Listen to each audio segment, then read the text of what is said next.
Montezuma to the shores of Tripoli. We fight our country's battles in the air, on land and sea.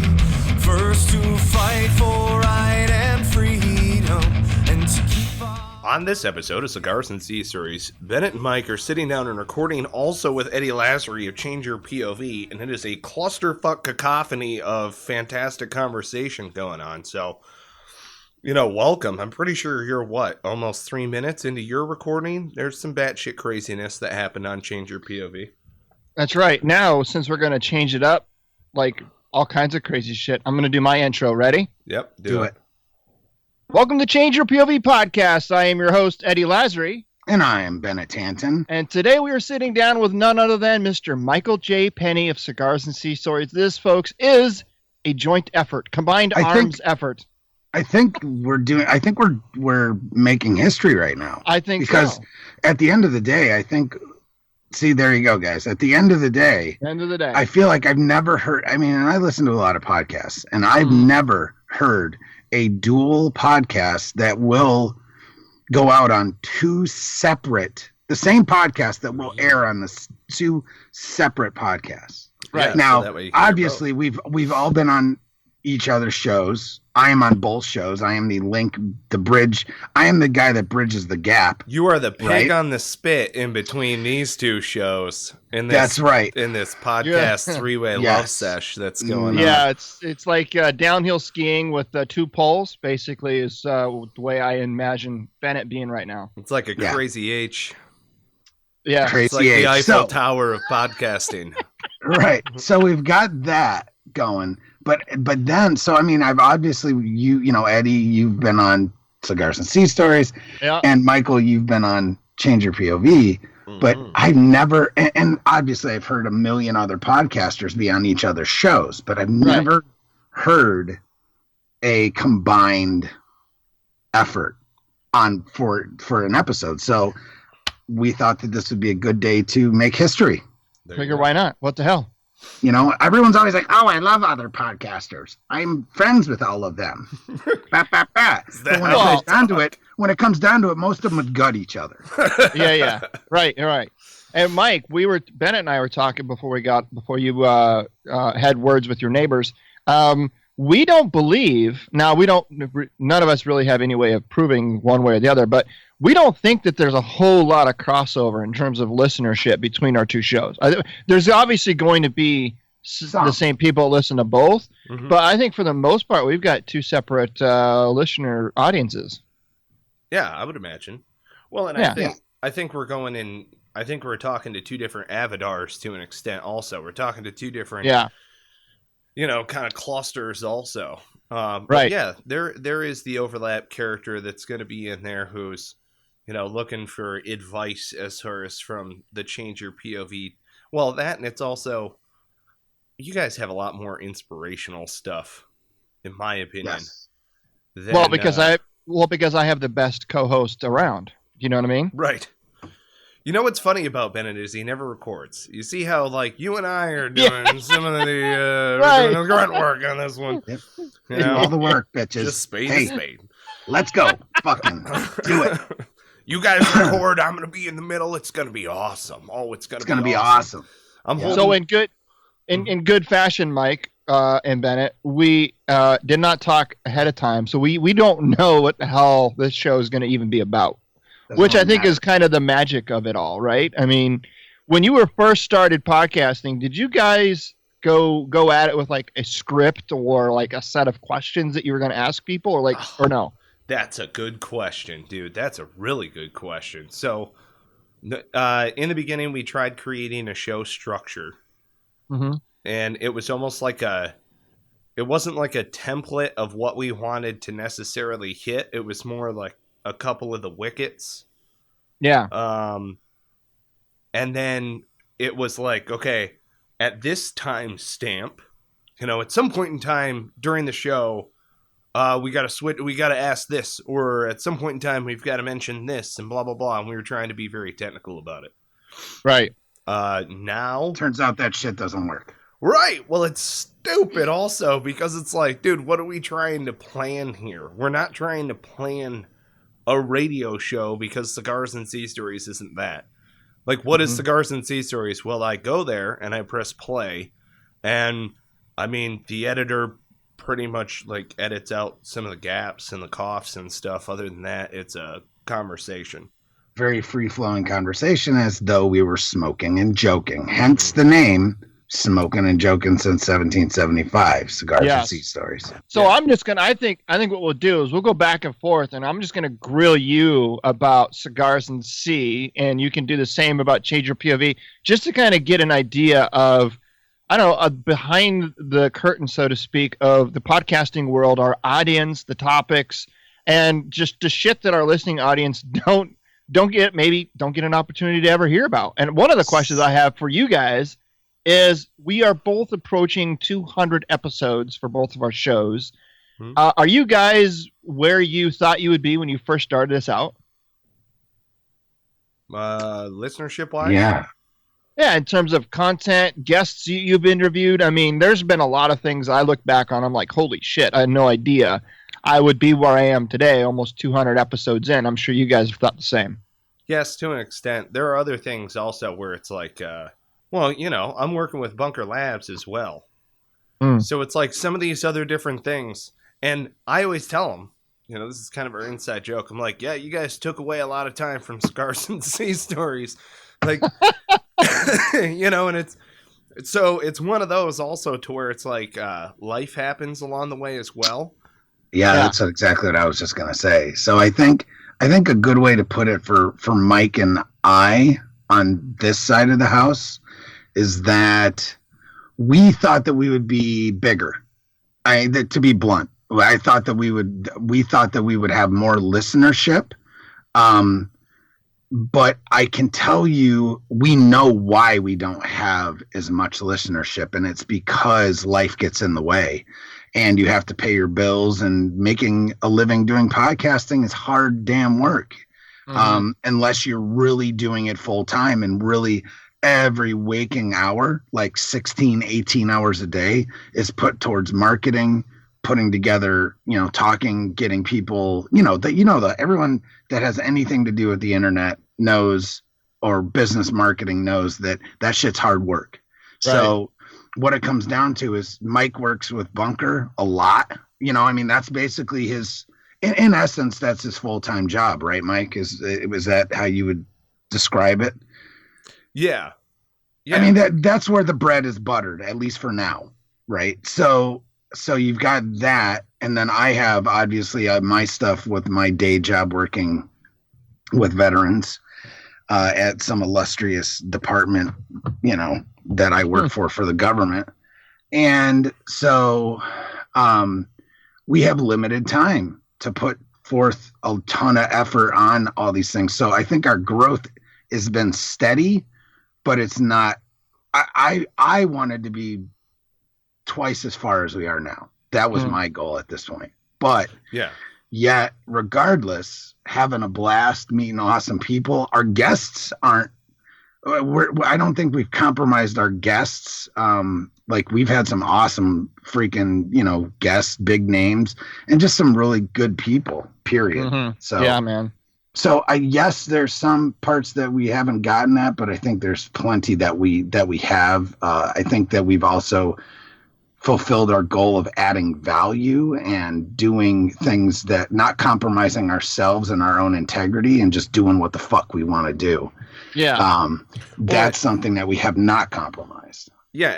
And maybe Eddie, you can share in this notion also, or this thought as well. It has not necessarily grown in the ways that we initially thought. However, it has been a massive, massive leveraging piece to go in other directions in a really positive way in order to line up future growth. So, absolutely. Yeah. So because at the very least, we have a spot where we can send people and be like, all right, check out this podcast. Boom. Yeah. So it's kind of been a middle of a wheel, you know, that all the spokes are coming off of. Yeah. One of the things that surprises me the most is Obviously there's so many podcasts out there. It's easy to run into people that maybe have never heard of your show, right? That's pretty common. But I kind of expected that going into this. But what I didn't expect is so many people that I meet that have never even heard of a podcast, let alone my show. Yes. You know what I'm saying? And I think there is a huge, huge untapped resource of veterans, non-veterans alike out there that have just never yet been exposed to podcasting and what it all offers. Would you agree? Totally. Oh, but they will. Oh, but they will. Because all the other avenues, let's be honest, all the other avenues, TV wise, I mean, at the end of the day, it's all going to end up in one spot type area. And that's on the internet streaming. Terrestrial radio will basically be dead in essence. This is my prediction, at least. At least it'll mainly be dead because I can tell you, I can't even listen to like a talk show on the radio anymore. Like I used to listen to a lot of talk radio, and I used to listen to just, the radio with me. I can't do it. After about a minute and a half of commercials, I'm like, oh fuck no, like I'm done. Right. Yeah, and it's different listening to a commercial on a podcast than it is on a show, because who really likes to listen or watch cheesy local commercials, man? No. They're just horrible, right? So they make your ears bleed and all of that. So TV, radio, podcasting, it's all going to end up in the same vlogging, whatever. It's all going to end up streaming online. Mm-hmm. And I think the quicker people just pick it up and do it, the happier they're going to be in their, things. I mean, shit, you don't even have to have cable anymore. You know what I mean? You can get on, and as long as you have internet access, by any number of streaming devices, and you're on, you're able to watch everything. So it's a very on-demand kind of world nowadays, right? Yeah. Yes. With everything, with phone calls, texting, what we watch, what we listen to, everything is on demand. And if we can't get it when we want it, like, we abandon it. It's very easy to just, forget that. You know what I mean? I mean, Mike, you and I have talked about this a lot with things like Vet TV and stuff like that. You know, man. That's the future, that type of stuff. Well, it is. Absolutely. It is, but we've also differed on our opinion as far as terrestrial radio, because it's funny and frankly a little ironic. When I'm outside the wire, as I like to think of it, and I'm out in my vehicle, and I'm out and operating in the work world that day and stuff like that, I need to be amongst, and I'm going to use the term, the sheeple, right? Not everybody is a sheep, but there are shit tons out there. They're not all in the way. More often than not, I'm operating or going around as a business person, while a lot of the would-be, and I'm using quotes here, sheeple would otherwise be probably at work or locked somewhere in a freaking cage or whatever. And I listen to terrestrial radio, I listen to NPR, I listen to The Blaze, which are on purpose set, so NPR is the furthest left on my station dial, and The Blaze is the furthest right on my station dial. That's kind of weird, right? You should have InfoWars as the farthest right. Oh yeah, there you go. Well, and see, that's kind of my thing is, you know how it is. I'm not in the car the way that other Americans are in the car, right? I'm not commuting every day to and from, to where I'm stuck jammed inside of this mobile cage. So it's like when I'm out and I'm doing whatever in the Ville, so to speak, I consume all of that stuff while I'm out there. Like all of that. So it's almost like you're linked to the outside world, because you don't really watch TV either. Right. So I don't have cable. I don't, I have the internet, of course, and I don't have cable. I stream everything. And then when I'm in my car, it's the only time that I plug into mainstream media in any regard. And it's like I'm catching intel, like live intel. It's almost like I'm listening to ICOM chatter while I'm rolling around. I'm like, oh yeah, I'm getting like it's hard to describe, because it's one of those things where it's like you might listen to something, 3 or 4, and normal people don't do this, right? I'll listen to NPR and I'll pull out my handy dandy notebook and maybe jot you know, a name down or somebody or whatever, and then I research who these people are later on, because who the fuck cares that they're on the radio? Like, I don't give a shit. You know what I mean? You know, I want to know the credibility behind it. For some people, the fact that you're on NPR is like, whoa, like credibility enhancer. Do you know what I mean? They're the folks who are like super duper impressed that you got, you know, they wanted to interview your daughter about her pet bunny on, you know, WRAL or whatever. And they're like over the moon impressed by the fact that you even got to set foot in the studio. Well, let me ask you this out. So with as biased as mainstream media is, right, and we're starting to see that more and more now than ever, and a lot of news outlets don't even really worry about the whole fact checking, getting it right. It's all more opinion based, I think, than anything. Has mainstream media and media outlets lost any level of credibility in terms of what you're just talking about? You know, having an appearance on any of these outlets. I think it's starting to lose its lackluster a little bit. What do you think? Entertainment wise, no. Right. And because I understand the hardships that's coming behind the entertainment sector of that, but it's like, it's anybody can get, anybody can get in front of a camera essentially and play that role. If you're motivated enough, you can be a pundit. You know what I mean? So that's, you know, you hear like he or she is a fellow at the Brookings Institute and you're like, oh yeah, that's impressive. And then you look up their background and stuff and it's like, well, that's the one impressive thing that they've done. Right. Yeah. Aside from talking into that microphone. It's like, how the hell did they end up there? You know, you're like, what? Wait, what? So so I think a lot of this has to do too with the fact that anybody nowadays can do whatever the hell they want.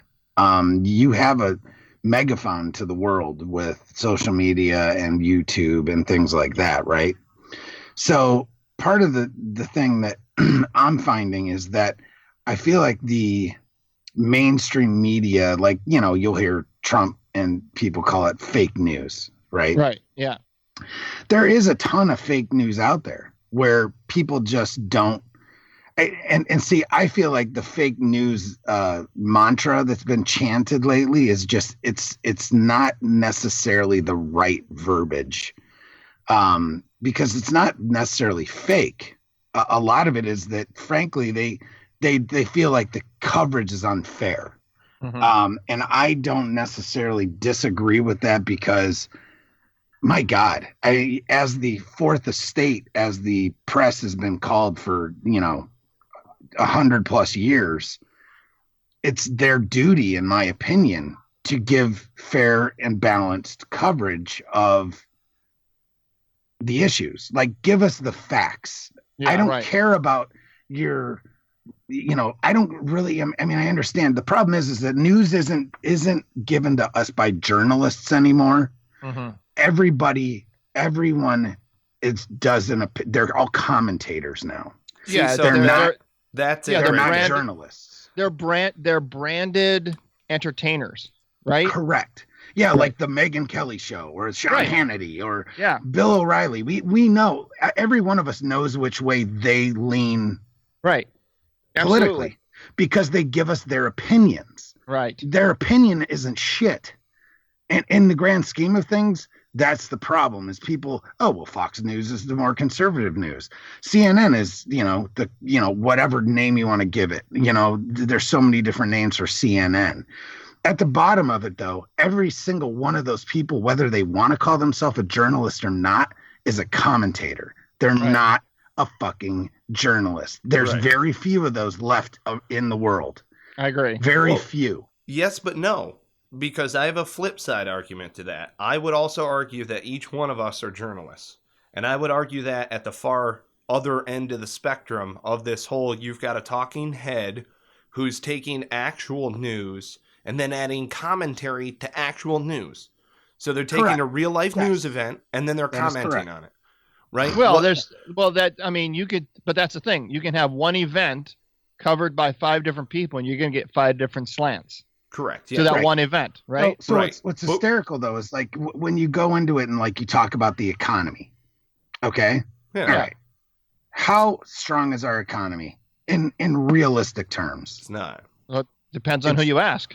Right. And that's the problem. That's the fucking problem, is that reality is twisted to fit agendas. Well, it's been like that forever. It's always been like that. But I cannot. That's my biggest issue, and it's one of the reasons that I just ignore mainstream media, and that's all of them for the most part. I listen to all of them, but I don't get my opinion from them. I make my own opinion, but the problem is I have to listen to 5 different news channels or read 5 different articles from 5 different publications to find out all the facts. Well, because I think they you know what I mean? Sure. But I think you hit the nail on the head, Bennett, is you are consuming material and you are formulating your own opinion, which is exactly what people should do. But far too often people just blindly listen to one person, one viewpoint, because and they tribe or club or whatever. Right, and they don't formulate their own goddamn opinion. They just take whatever they hear as fact. And it doesn't even have to be these mainstream. People will believe shit that people write on Facebook, for crying out loud. Hence the name. What term did you use? What's the term that you used earlier, Michael? They are what? What's that? Sheeple. Yes. Yeah. Yes. Well, but that's the thing though, is that you basically have a 3-tiered spectrum. Okay, you have us, who are individuals. Now, what I mean by us is you have the actual people, the crowded masses, so to speak, right? They each have the ability now through their cellular devices to be able to be a journalist, not on a professional sense, but they have the ability to capture what a live action event is actually taking place without any commentary. They just hold their cell phone up and click record, and that's it. We don't even need an IP address, for Christ's sake. So now everybody has one of those. So that's the one end of the spectrum, right? The other end of that is a commentator, right? Smack dab in the middle is the actual professional journalist. And I've had this friendly debate with our good friend over at the War Horse, Thomas Brennan. Oh, Thomas, yep. Right. So Thomas and I have sat down because I told him, I was like, how am I a journalist? What are you talking about? The guy graduated from Columbia journalism as an investigative journalist and so on. He's like, yeah, you are. Your show, your podcast, everything that you're doing is all journalism. You're literally just journaling down exactly these experiences. That's all that it is.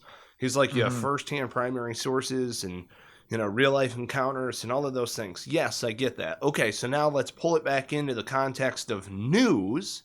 Here's where you have a real problem. When I go to Bennett and I go, Bennett, what happened today? And he shows me a cell phone. And then he becomes the primary source, showing me the cell phone plus giving me the commentary. Now, I could totally believe everything that Bennett has to say. That's totally understandable.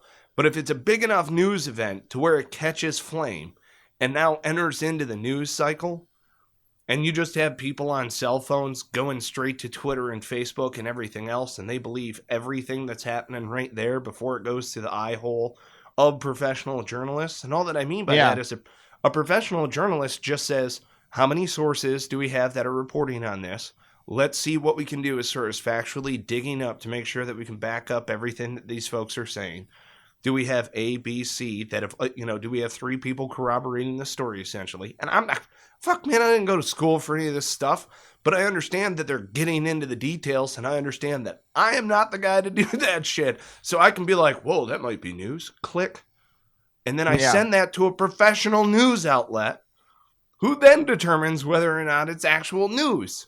Because it might not be news, even though it feels like it's news to you, and it's strange because human beings do not want to feel a leaf, is what it's called. A leaf is the feeling that you get when you learn something that you thought was true is no longer true. So, well, that's the whole premise of our podcast. Change your POV, right? Change your point of view. Because when I got out of the military, I was very one-sided. I believed one thing one way, and that was it. Nobody was going to tell me otherwise. Even experiences that I was having in my life that contradicted my belief. Like, I just didn't believe that those experiences happened, like I don't know, a Christian Scientist or some shit, right? But when I finally got to the point where I said, you know what? There's got to be some middle ground here where the things that I believe or have come to believe over time perhaps may not be as accurate or at least as true as I once thought. How can I look at this from a different angle, from a different foxhole? And when I started to challenge myself with approaching things that way, looking at things from a different perspective, oh my God, dude, all of a sudden, things that were completely blind to me started to become visible. And it really, if you're open to, like, I was in a classroom one time with a professor, and it was, the first day of college where you go around the room and everybody says who they are and all this shit. Well, this guy was a little bit different, but instead of doing that, he said, this is what I want you to do for the next 8 weeks. We had 8-week semesters. He goes, for the next 8 weeks, and it was like a political science class or something like that. He goes, for the next 8 weeks, I want you to listen with the intent to be influenced. And it took me a minute to kind of figure out what the hell he's even talking about. Listen with the intent to be influenced, meaning don't just sit there and listen to somebody talk and in your head think about what it is you're going to say to rebuttal that or to talk. You know what I mean? Like think about, is what this person's saying, how true is it? Or could it be true? Or does it rub up against my traditional beliefs or thoughts? And if you are at least, if you at least listen with the intent of being influenced, not saying that you're going to be, but if you say, all right, I'm open to being influenced by a different opinion, then dude, I'm telling you, man, awesome things happen in your world. And one of the good examples that I have of that, have you seen the documentary? It's on Netflix now. The documentary is called Targeted. Have you seen this? No, not yet. No, neither have I. Oh, I highly recommend watching it. I probably will tonight. So. Yeah, it's Targeted. It's done by, it's a young guy. He does this documentary, and what he's doing is he kind of goes around and he interviews different people, and he's talking about, like, he's approaching this whole idea of regulated gun and the Second Amendment, basically right to bear arms, things like that. Constitution carry. Yes, and what's amazing in this documentary is if you look at the reviews, they are split down the middle. It's either 5 stars or 1 star, and you start reading the reviews, and on one hand, the 5 stars are like, this is excellent. Every American needs to watch this. On a 1 star, it's completely one-sided, and so it's again, it's an example of, if you have an opinion and you're not willing to listen with the intent of being influenced, you watch this documentary, you are going to be completely agreeable to the views that he's giving, or you're going to be completely, you know what I mean? Yeah. Contrary to it. But I highly recommend you watch the documentary, regardless of how you believe about gun control, what side you fit on. But if you watch that documentary with the intent of being influenced, I guarantee you're going to learn something regardless of where you sit. And I thought it was about gun control. It was really more than that. And I'm not going to tell you what I thought it meant, but I'll let you take a listen or watch that and let me know what you think about it. Well, here, let me put forward this. Okay. So you have one of the largest professional organizations for actual people that call themselves journalists, not you or I or whatever. You understand what I'm saying? Yeah. The Society of Professional Journalists. All right. Now, a lot of these societies and daggone different clubs and stuff, they have codes of ethics, right? Yeah. Like they don't give up their sources and things like that. Correct. So here's the 4 principles as the foundation of ethical journalism. Okay. That's put forth by all these famous journalists that started this society. Did you just say ethical journalism? Yeah. So here's the funny part. It's like weird. What's hysterical is that you read a lot of the founding members of this organization, and you've never heard of any of them. Probably because they're ethical. Probably though because they're ethical journalists, and they actually report real stuff. And they don't have their own. Right. So all right. So seek truth. Number 1 is seek truth and report it. Ethical journalism should be accurate and fair, ethical journalists should be honest and courageous in gathering, reporting, and interpreting information. Number 2, minimize harm. Ethical journalism treats sources, subjects, colleagues, and members of the public as human beings deserving of respect. Number 3, act independently. That's a big one. Act independently. The highest and primary obligation of ethical journalism is to serve the public. Number 4, then, this is huge as well, which is something that lacks in this world as a whole, is number 4 is be accountable. Ethical journalism means taking responsibility for one's work and explaining one's decisions to the public. So really quick though, if we go, I think it's number 2, the whole do no harm, right? The whole, you've got an obligation minimize harm. Minimize harm. So if you're a journalist today in any one of these mainstream media outlets and you're reporting news and you're putting a spin on it because you know it's going to increase viewership and ratings and all this other, correct. But you know in doing so it's probably because they don't respect us. Well, but here's the thing. If they know what they're about to release on their news channel is going to incite a riot where damage and potentially harm and death can come to the, like, do they have the obligation to, I don't know. I honestly think now if it were honest news and it was ethical and all this, then fine, then release it. But I think they put such a spin on it because they want there to be I think that's their objective is to draw, discourse and violence and that's what happens. And that's what happens because they don't start from an ethical place in the beginning. Right. It's like they think that just because it's a news bite that they think it should be reported, when in all actuality, the way that they've reported it is actually what's causing the problems. Well, and it starts out as that news bite is a great headline or a grabber to where they Correct. listen or view the entire report, and not the entire report is all surrounding that entire that single quote, right? And every side does it. Right. Oh yeah, right-wing news, left-wing news, all of them do it. Well, right. It's one of these things. What's aggravating for me and a guy who wants real news, who wants to see, I'm the guy who wants a bank of televisions that basically is showing like everything that's happening around the world. Okay, so let's say, for instance, you make this a reality, okay? You pull in all of the news outlets. The thing is, what we're reporting on in general, right? And I use this, just media outlets in general are not reporting happy-go-lucky shit. It's not sugar canes and rainbows and everything's great and it's all going to be wonderful and blah, blah, blah. The majority of the stuff that's being, put out there is some sort of, whether it's fear-inducing or I don't see a call to action. That's the thing. I'm not hearing a call to action on it. But what I find most interesting is that there's an agitation to it, but it's not propaganda. At least it hasn't crossed that line. I've heard other people just flat out say like, "Oh man, CNN, that's propaganda." And right. I'm going like left-wing propaganda. Right. And I'm going like, dude, you know what though? There are some history shows, lessons here. There are some shows that are though. And there's like Sean Hannity, bro, on freaking Fox. Totally understandable. It's but total right-wing propaganda. Right. Right. But the problem is that they're toting it as news. Well, yeah, right. Exactly. Like, what's his name? Lemon on CNN.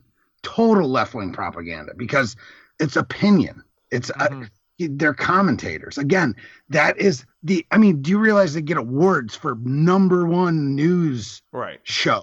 It's not a news show. Yeah. Well, yeah. Okay. What I find most interesting, and I just want to bring it back into the 1930s real quick. When Adolf became chancellor, his whole thing was, this is happy-go-luckyville. Everything is great and it's all fun and we're all together and this is awesome. That was the propaganda machine for 4 or 5 years. textbook Goebbels, bro. Right, exactly. Right. And meanwhile, on the outskirts of it, essentially, you have this well-armed force, which is viewed as there are bodyguards that are protecting this happy-go-luckiness. Mm-hmm. The Deutschland. What I'm trying to say is that shit ain't happening nowadays, okay? Like, no one is getting up there propaganda-wise going like, everything is great, like, everything is awesome, right? We're not doing that, right? Everybody is going out on their cell phones or everything else, and one could almost think that it's mass hysteria every single day and we're about to be hit by an asteroid every single day. So that's the thing, right? How bad are these things that they're conveying? That, like, let's take Black Lives Matter, right? In the whole, whatever you want to call it, inequality or segregation or racism, whatever title you want to give it. Like, how across America, how bad is it really? Right? I mean, I'm sure there's areas of certain cities that are pretty rough. I'm sure you know what I mean? Like, but if you were to take the entire population of the United States, right, all the cities, big and small, all cross sections of all demographics, like, really, how big of a problem is segregation? And I mean, it's definitely not as big as I think the media is letting it out to be. Well, but right? what you're told is you can't have an opinion because you're a white male. Right, true. That is true. Right. So you don't know, and we'll never know what it's like to be a black male. Right. And I'll never go through the shit that a black male goes through doing whatever, and that's fine. Yeah, but I'm also not getting an abortion either. Correct. So, I mean, right, we're all just stuck in the skin, in the meat suit that we're stuck in. So. Right. And what I love though is that, so it's, I think what we run into after all this is boiled down, what it comes down to for me, and this is again my opinion, it comes down to hypocrisy. Right. I cannot handle the blatant hypocrisy within our society. Mm-hmm. And lack of, and this goes hand in hand, it's the lack of accountability for people's actions, not for their personal responsibility and things, but their actions. There's a complete lack of accountability based upon hypocrisy, meaning just because Obama did it, I can do it. Just because Bush did it, I did. They're justifying the ends to what someone else did. So in turn, I can be a racist asshole because you are. Right. I think you're right. No, it's bullshit. It's all bullshit. I think people out there are looking for a reason to blame somebody else for their own shit. Blame other people for their own bad judgment. Right. Yeah. They got a shitty job. It's their boss's fault. They got a shitty life. It's their husband's fault. They got shitty fucking relationships. That's not to say, to be fair, that's not to say that it's equal across the board, because it's not. Okay. Well, no. But I can tell you that hard work trumps no work.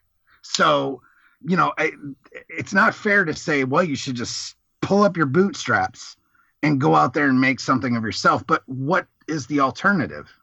Well, do you understand what I mean? But there are people out there right now, a lot of them, that believe that their life is shitty because Donald Trump is the president. Dude, yes, no, absolutely, and that's like, just I know how they feel though, or that their life is shitty because Obama was the president. Right. Because that's how I felt for the past 8 years. Right. How fucking stupid are you? Is basically what I have to say to your face, all of you, is that if that's the way that you feel, you're a fucking moron. Well, and it's right. That's it. Here's the aggravating thing for me is a lot of people are going like, hey man, I don't understand. And this might seem entirely off topic, right? To whatever extent. I don't understand who to be pissed at. And I go, you want to understand who to be pissed at? Go be pissed at investment bankers. You want to understand who to be pissed at? Be pissed at the guy who created CDOs. You want to be pissed at somebody? Be pissed at deregulation of our financial markets. You want to be upset at anyone? People that control the money. Right. But then you have to look at, they're legally able to do that, so they're living within the constructs of the society given to them. No, that's the thing. The society hasn't given them shit. No, there's an ethical side to that. Though, they allowed it. Yeah, you're right. They allowed it. If you don't like your life, it's in your power to change it. If you want to be happy, it's in your power to be happy. People that walk around that are miserable fucks, they're that way because they choose to be for no other reason. Yes. And that's what pisses me off more than anything. Correct. I go to work every single day and people bitch and cry and complain about the job. You know what? Go get another fucking job. Nobody forced you to be here for 40 years of your life. Go do something else. Nobody, go get an education. Right. Start your own business. Do something on the side. Like fucking buy a cat. Whatever. You know what I mean? What do I always say? Cat. What do I always say? It's simple, but it ain't fucking easy. But here's the thing. It's simple to say what's. Dude, it's so easy to fucking talk. It's easy to talk. You get on Facebook, you talk. You email, you talk. You talk.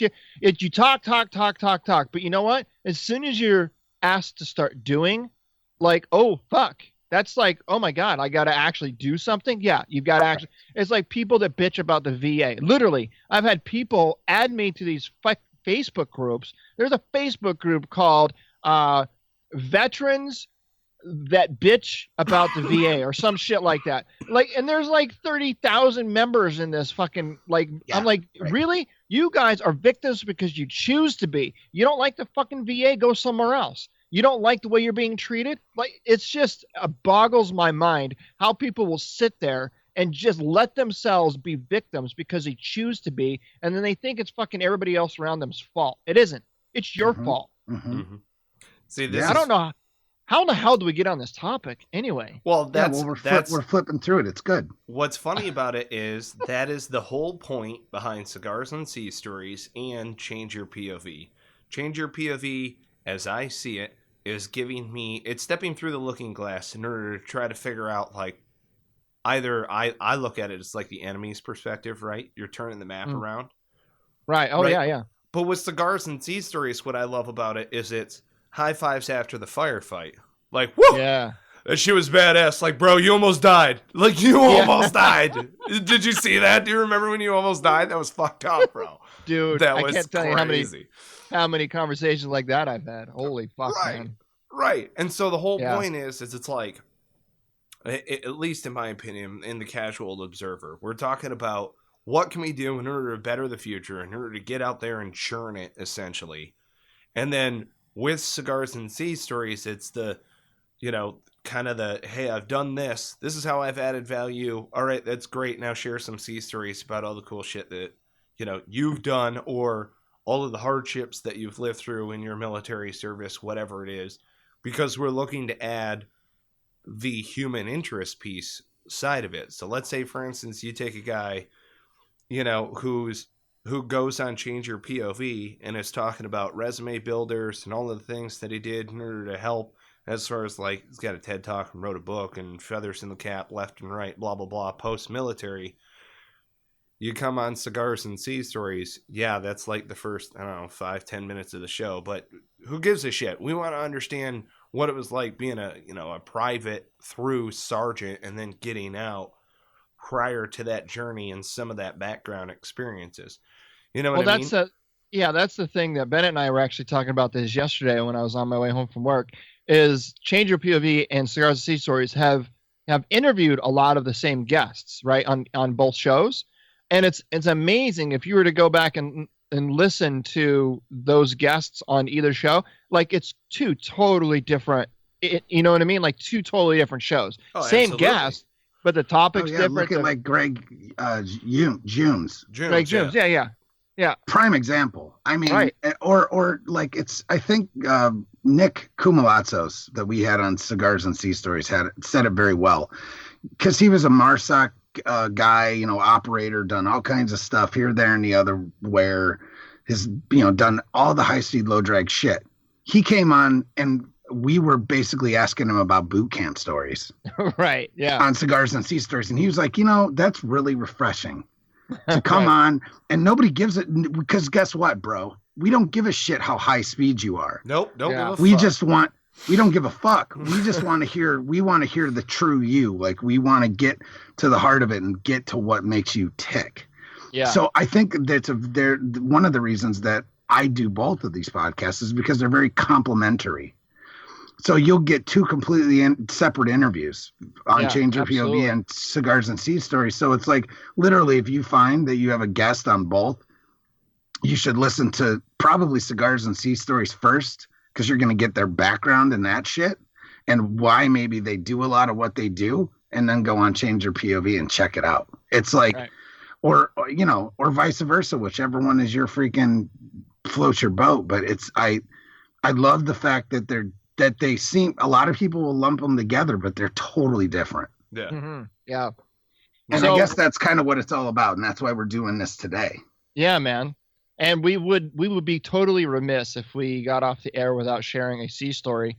So we're getting close to our end of our show here, but I do have a sea story if you guys would indulge me in letting me share it with you. Is this your Saw story? Yes. I don't think I've... All right. No, so you haven't. And so I was listening to an episode of Cigars and Sea Stories yesterday, and I can't remember. It might have even been with the one with Greg Jims where you were talking about shooting a saw, right?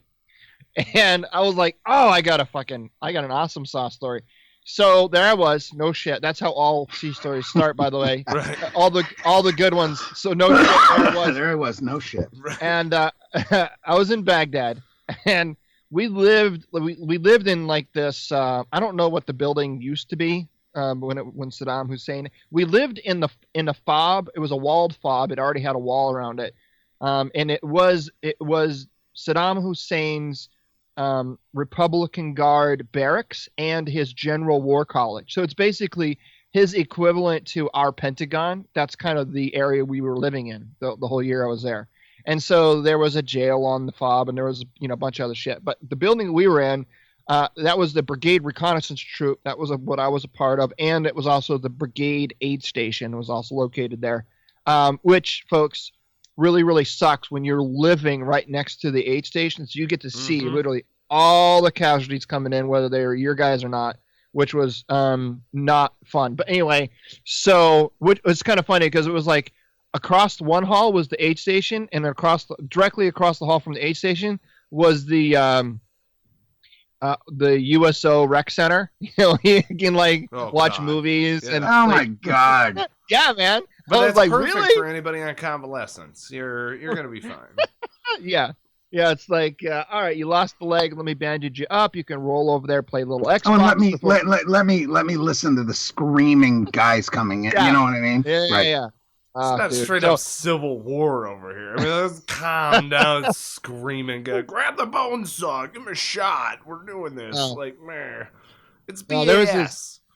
There was a guy. This isn't the saw story, but there was a guy. He was a gunner in a gun truck, and his convoy was ambushed, and there was it wasn't one of our guys. It was in our brigade, but I didn't know him, and there was an RPG that was shot at his truck, and the RPG came out of the tube. You got the warhead, but then you've got like the tubular rocket thing that propels it on the back end of the warhead. You know what I'm talking about? Yeah, hell yeah. Well, that hit the warhead hit something, but the warhead didn't detonate.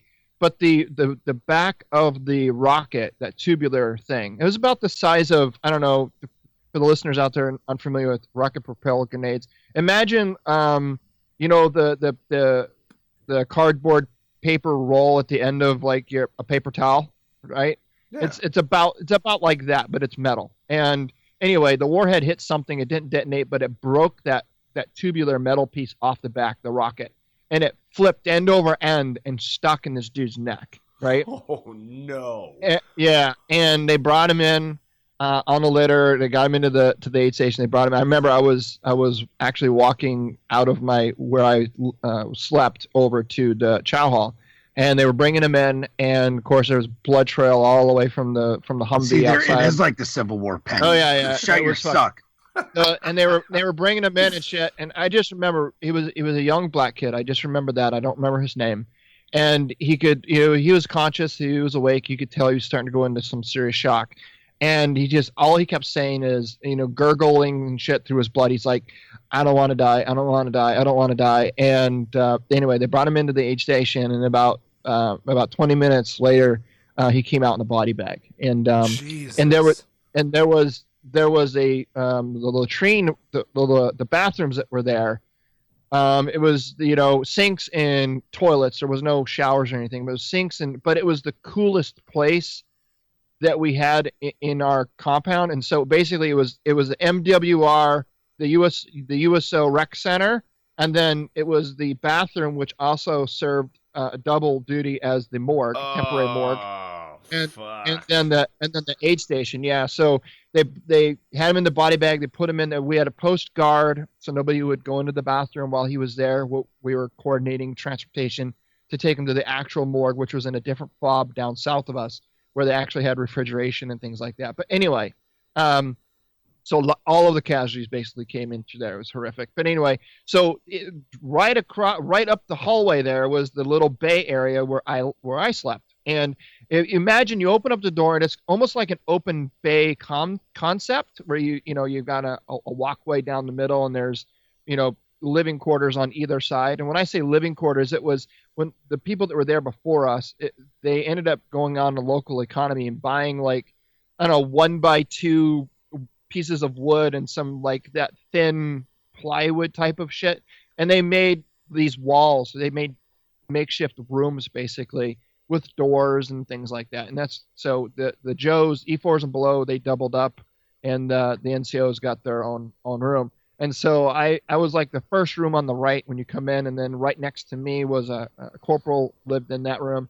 Across from me was my platoon sergeant, and then my platoon leader was in a different room over in the officer section. But anyway, so the corporal that lived in the room next to me, he was in his little room area, and he was cleaning his saw, right? Because he was also he had an IML and a saw, and I don't know what the hell else he was doing, but he had a saw and he was in there cleaning it. And of course, you know what you do at the end of when you're done cleaning your weapon and you put it all back together is to do what? Functions check. Functions check. Yes. So this guy was gonna perform his functions check. However, step one was put the belt of ammo in. No. And then fucking way. Yes. No fucking way. He put the belt of ammo in, pulled the fucking charging handle, and now, mind you, I had just come off of mission, and normally I go straight to the head shed for a debrief. And then I go back to my room and ground all my gear. You know what I mean? My OTV and shit. And that's what I normally do. But for some reason, this day, I didn't go straight back to my room. I don't know why, but I didn't. And it was right about the time where I would normally be standing at my door unlocking it. And he fucking squeezed the trigger, as you do during a functions check. But the only difference is, pop, pop, pop, pop. Oh, fucking 4 rounds. He squeezes off 4 rounds before he realizes what the fuck just happened. Now, the rounds, get this, the rounds went through his wall, through the inside of my wall, and missed my laptop by inches, and it went through my door at chest height. I would have literally been standing there. Oh, my God. Oh, sucking chest wound. Almost took 4 rounds to my chest, right? Oh. And it went. The rounds went through my door, across the little hallway there, right? And it was going in an upward trajectory because he had the saw on the ground, and it was kind of, it was like, he had his bipods. So the saw was pointing upwards, right? And it went across the hall into my platoon sergeant's door, into his door, and he was sitting on the end of his bed talking to our platoon leader who was in his room, standing up. God. So it went right past my platoon leader, right to the left of my platoon leader. It went over my platoon sergeant's head. It hit his wall locker and like a book that he had on top of his wall locker, and I'll get to that in a minute. Went through that wall, and then it went into the following room, the next room over, and there was our maintenance NCO that was in there sleeping because he had like the night shift the night before. So he was laying down in bed, and the rounds embedded in the concrete cinder block like 5 inches from his head. Oh. Now, just not to cut you off, but this is an exact lesson on why you don't use an AR-15 for home security. Just saying, just putting that out there. So now get this. For home security. So I'm not there yet. I haven't entered the Bay Area yet. I'm on my way when all this is going Same down. round, bro. 556. I know. But here's the funny part. The walls that make these makeshift rooms, the walls didn't go all the way to the ceiling. They only went to about, I don't know, 5.5 feet. So you could easily, like, we always fucked with each other and threw shit over the walls at each other. You know what I mean? Yeah. And it was right around shit like that. Yeah. It was right around the 4th of July. So care packages had those, those stupid popper things where you pull the string and it shoots the fucking confetti out, right? Well, when the rounds went off, when it went through all that shit, it ended up hitting a book. One of the rounds hit a book on top of my platoon sergeant's wall locker, and it shredded the book, like poof, and turned in like confetti. And all this that shit like confetti. Yeah, so this confetti was falling down, right, all around him. He had thought that the rounds were me, like shooting this popper thing over the wall, and like the confetti was the. Oh my god! That's what he thought, right? At first, that's what he thought. But my platoon leader was like, "What the fuck was that?" And all of a sudden, I guess because it just whizzed by his head, and he was like, "Shit, am I in the fob or am I out on fucking town?" Yeah.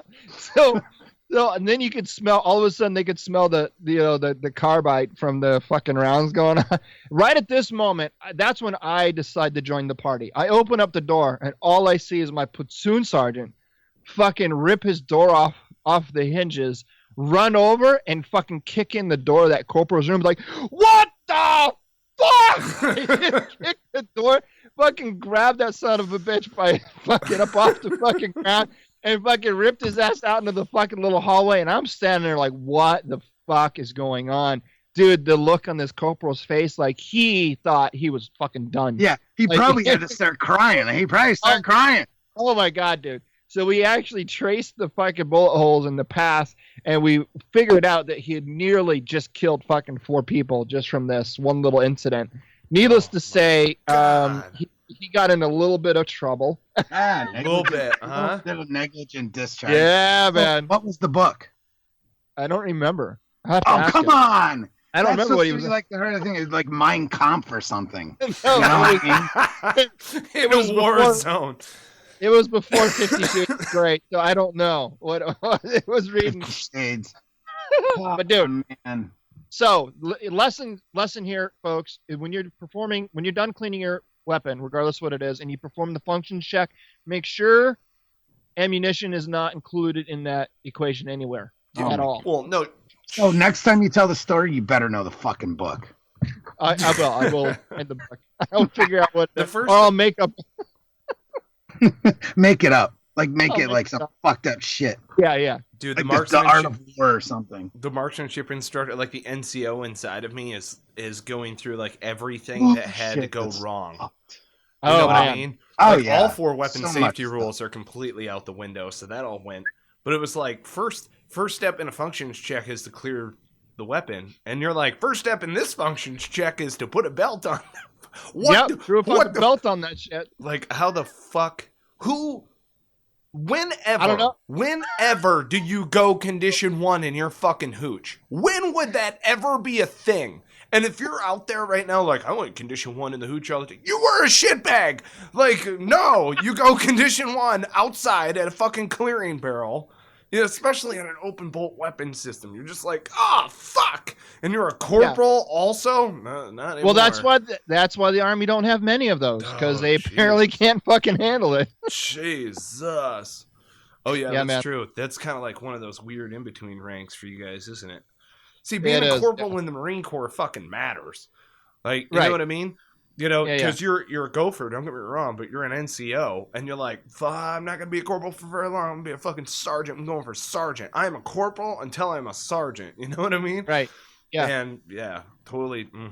That guy is a private. What'd they do? Did they court-martial his ass? Or? He lost a rank. He lost a rank, and, over there, there is no extra duty. You're out there, you're outside the wire all day, every day. So, Jesus.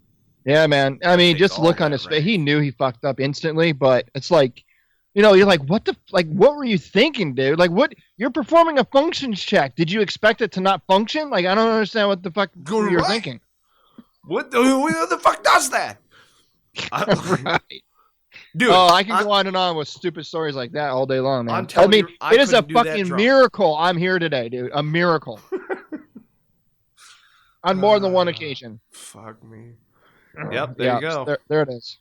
Well, that's why I wish we had time for more, but we don't. No, we don't. All right. Well, thank you so much for tuning in to an episode of Cigars and Sea Stories. And change your POV. There you go. Subscribe, rate, review the podcasts. You can find us on iTunes and Android. I mean, you guys are all over the place. We're all over the place. Yep, that's right. I mean, this is crazy. It's like iTunes, Stitcher, Player FM, iHeartRadio, SoundCloud, TuneIn. Dude, we're everywhere. We even got a YouTube channel. Do you guys have a YouTube channel? We do. Yeah. I tried doing like a lot of transcription on there, and it's a pain in the ass, huh? It's bad. Yeah, man. It's bad. And then we've got Bennett in the middle. So if you'll hold his hair, I'll take the legs, and we'll do this. Yeah. Bennett, thanks so much for spreading the gap, bro. Yeah, you're welcome. Love your body. He's just so enthusiastic. So let me ask. All right, go ahead. Did we end this thing yet? Did we end it? Eddie, you got anything else to change your POV listeners out there? No, that's it. Just never miss an episode. Hit subscribe on your podcast player of choice. We have a lot more great content headed your way. There you go. Look at that. There you go. And on that note, we cue the music.